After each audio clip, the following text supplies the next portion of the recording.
public schools closing from today until the 24th of August. However, education experts fear that the impact this will have on pupils who are matriculating a decade from now. What does it all mean? Socio-Economic Researcher at the University of Stellenbosch, Professor Martin Gustafsson, joining us now. Prof, good morning. The concern about the matriculants, what is it exactly? Good afternoon, and good afternoon to your listeners. Well, the concern about the matriculants is, of course, that they've lost time. I would be less concerned about the current cohort of matrics as long as one gets certain things done. For instance, there needs to be a special adjustment following the examinations to take into account the exceptional circumstances this year, so that qualifications are comparable across years. Because really that's quite important in terms of university entrance and so on. I think on the educational front, my greater concern would be for learners who are entering matric in future years, even going down as far as the learners in the early grades who now are going to lose at least 40% of the year at a very delicate point in their life. So we shouldn't underestimate the long-term implications of these closures. You don't think they'll be able to catch up, that maybe the department should somehow adjust the curriculum?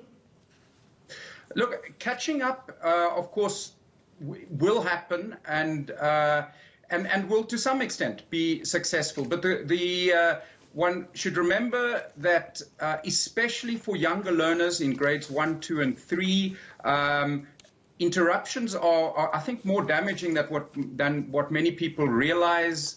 And because learners are at a particularly sensitive age, and a disruption can actually result in learning losses even of what was learned before the closure, and that makes it difficult to catch up. I'm particularly concerned, and educationists generally are particularly concerned about the early grades, because certain things need to happen at specific ages. For older learners, it becomes increasingly easier to do a catch-up. So your grade 1s, your grade 2s, your grade 3s will be ones that we need to be really concerned about.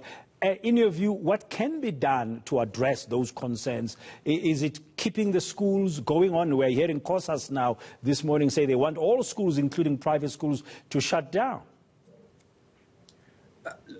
Well, I would go with what the World Health Organization is really saying, and let's be clear that the World Health Organization is not saying that we should have schools closed whilst there is community transmission.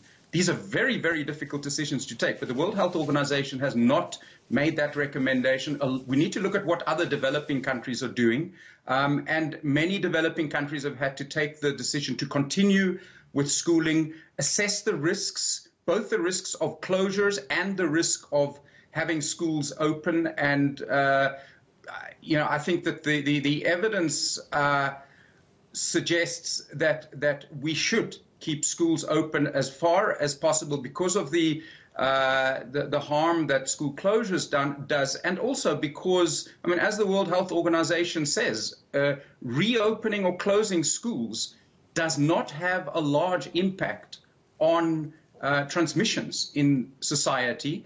And obviously educators are concerned, parents are concerned, but I think what we need the evidence, I think, needs to be more out in the open. We need to have more frank discussion around what the evidence actually says, and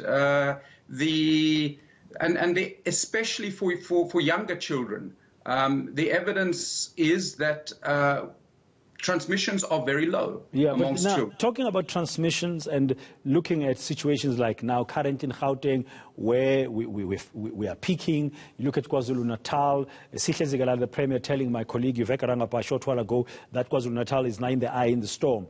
The issue for me, and some people would argue, Prof, is that the teachers, the adults in community transmissions, they are the ones who are more susceptible, the ones who are more at risk. Now, if teachers are fearful of going to school and teach, you're going to have a problem, because the trade unions are saying, no, our members are not going to risk their lives. If the children are fine, we don't want to risk their life. How do you find that right balance? Well, I mean, it is not only about, what the evidence says, it's also about public perception. I mean, you're right. I mean, if teachers are afraid, if parents are afraid, schooling is not going to work properly.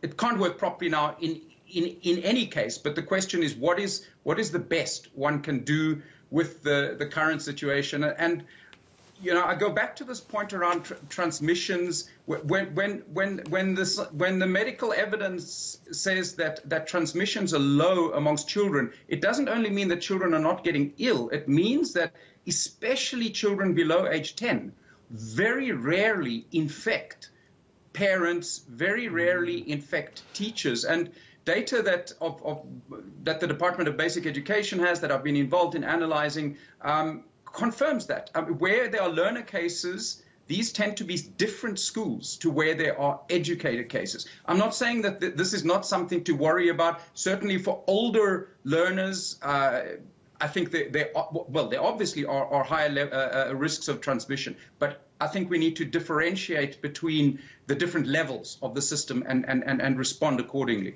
Thank you very much, Professor Martin Gustafsson, Socio-Economic Researcher at the University of Stellenbosch. And still